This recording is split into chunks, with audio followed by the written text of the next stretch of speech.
Hi guys, and welcome back to the channel Help Dominance. Anthony here.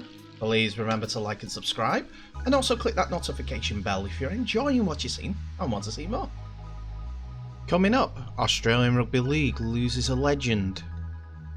Michael Jennings in hot bother. And Wakefield sign international star. So Wakefield Trinity are going about their business a little bit quietly, but have made a decent signing as they have signed London Broncos forward Sadiq Adibayi from London Broncos on a one-year deal with an option for their second year in 2023. The 24-year-old Nigerian who spent the last 6 years with the Broncos but missed most of the 2021 season with a ruptured Achilles is the first signing by New Trinity head coach Willie Poaching.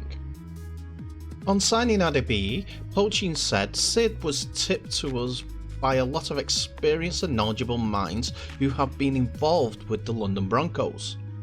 Upon watching him and speaking to Sid, I could sense his love of the game and his passion to want to be in an environment where he can grow and where we can help him reach his goals. It is exciting to have Sid join us, and I know he'll be a great member of our group. Adibayi has played 45 games for London Broncos since 2015, scoring 11 tries, and has a career total after many loans away of 74 games and 19 tries, and as well as 2 international caps for Nigeria as well as 3 tries. And he seems to be a big favourite wherever he goes, as for instance he played for London Scholars in 2017, played 8 games and scored 6 tries. On his move, Adibayi said, I'm really excited. When I got the call from Willie about joining the club, I just couldn't wait to get started. Trinity is a great club, and I can't wait to meet the fans and the people around the club. It will be a big change for me, but I'm looking forward to the challenge. I don't know much about North, but I have a few friends over there, including Eddie Batty and Pitsy, Jay Pitts, who I'm looking forward to linking back up with at Wakefield. I spoke to both of those guys when I signed, and they said it's a good bunch of lads here. It's been a tough 12 months for me being out with a ruptured Achilles, but I managed to get back playing towards the back end of the season, and I'm now ready to do the hard graft in pre-season and get in amongst the lads. But Adibayi is not the only player that is on the move from London Broncos as part and parcel of the downgrade of the club's pay structure to part-time, as they're losing to Lee Centurions Jacob Jones and Warrington forward Matt Davis's brother Sam to York City Knights. So it's not the best of times for the club, but we'll see how this goes on for the movements into the future. But I've got a feeling that, unfortunately, the players that they will have to go to are players that they've had before that are going to be older and have less potential than these 3 boys.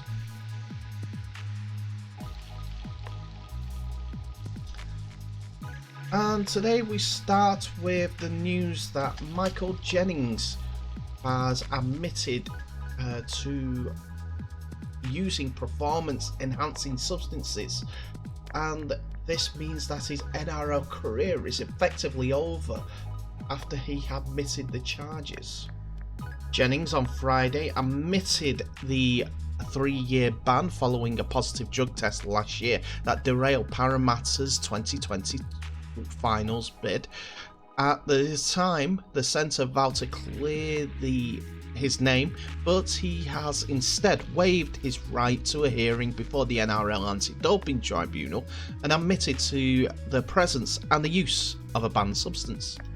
It follows the completion of the anti-doping process by the Sport Integrity Unit, and by admitting the anti-doping violations after the banned substances Lingrandrol and ibutamoren were detected. Jennings was able to reduce his ban from 4 years to 3 years. That suspension will be backdated to last September, but he will still be aged 35 by the time he could return to the sport. Lingrandrol can be used to build and repair muscles, while ibutamoren also boosts growth hormone levels, with both consumed orally. One of the most electrifying centres in the NRL when at his peak, Jennings' admission marks a sad low to a career with many highs.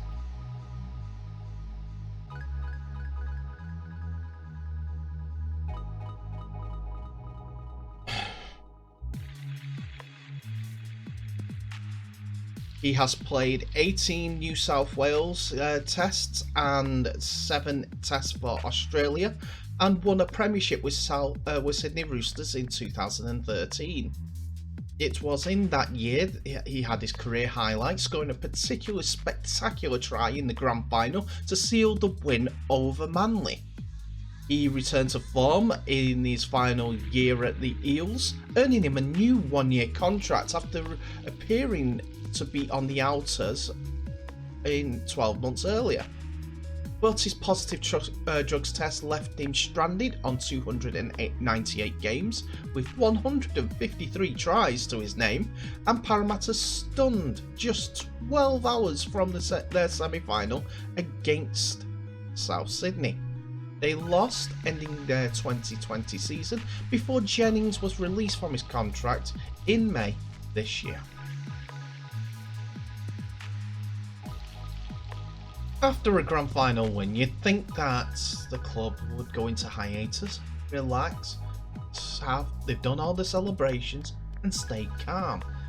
But unfortunately, it's not so good news for Penrith Panthers, as Tyrone May has been forced to shut down his Instagram account following backlash over a distasteful post he uploaded after his side's grand final win. May, like other players, posted on Instagram after the Panthers' defeat the Rabbitohs at Suncorp Stadium. Only May's post wasn't so much about a great win, it was instead a reference to a sex tape scandal he was involved in.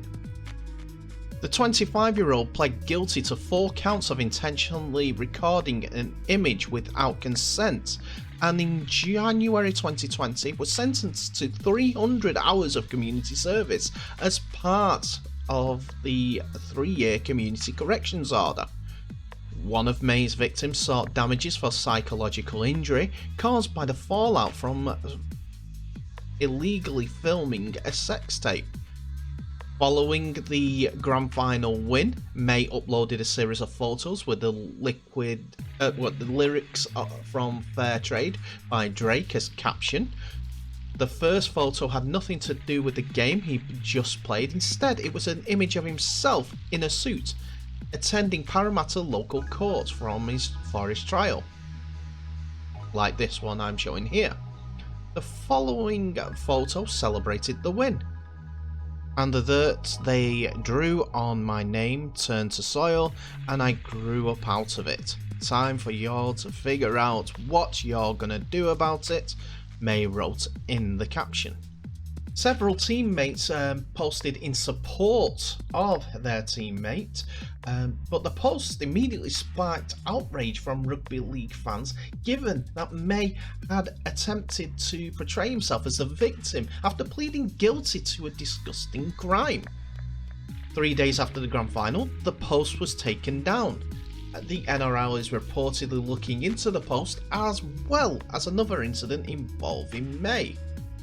As I told you in previous videos, he and Penrith co-captain Nathan Cleary will be interviewed by the Integrity Unit after 3 Sydney-based men crossed the Queensland border with illegal work permits to attend the grand final. The three men are understood to be friends with both May and Cleary.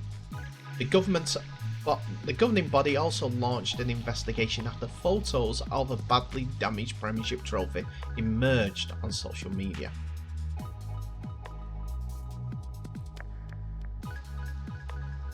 The rugby league community is in mourning after the passing of Norm Provan, a legendary figure in the game and a man celebrated with the likeness featured on the NRL Premiership trophy.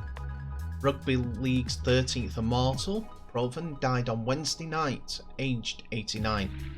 A multiple Premiership winner as a player at the Dragons, Provan was involved in 10 of St George's 11 consecutive grand final victories in his 50s and 60s, turning his hand to coaching, joining the Sharks in 1978 season.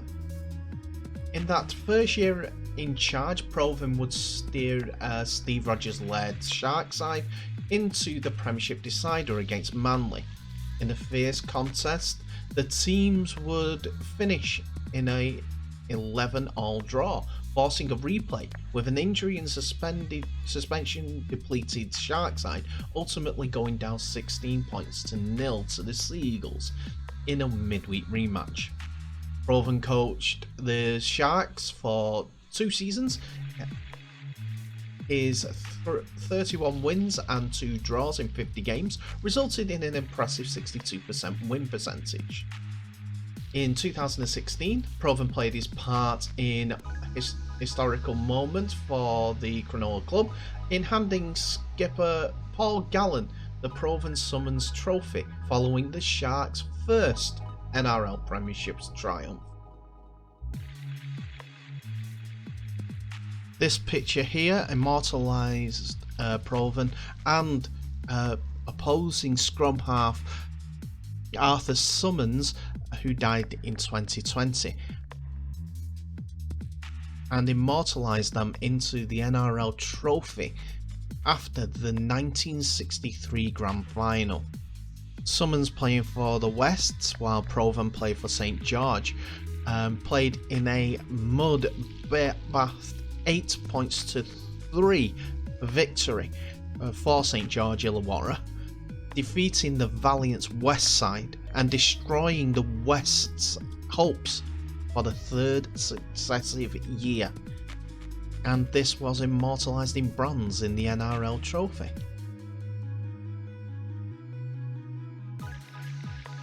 Affectionately known as Sticks, Provan played 256 matches for St George Illawarra and was a key part of the side that won an astonishing 11 straight premierships between 1956 and 66.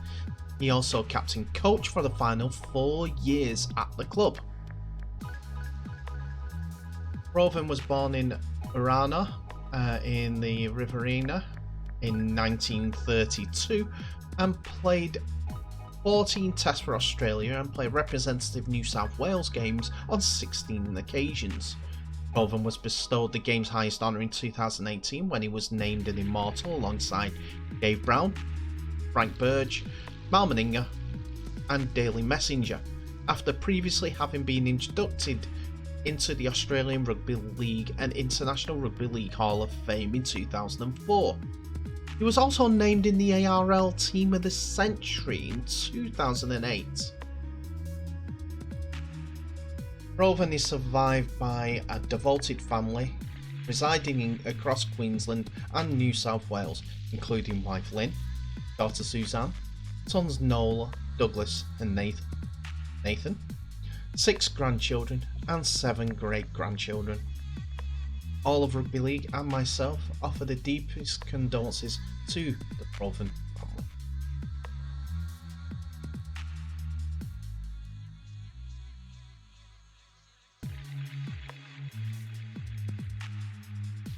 So that's it, ladies and gentlemen. Thank you so much for watching. Please remember to like, subscribe and share this video worldwide, as I'd like to hear all the comments that you guys and also how we're growing the game. I'm not going to question too much about this video. I just want to know as much information as possible about Norm Provan.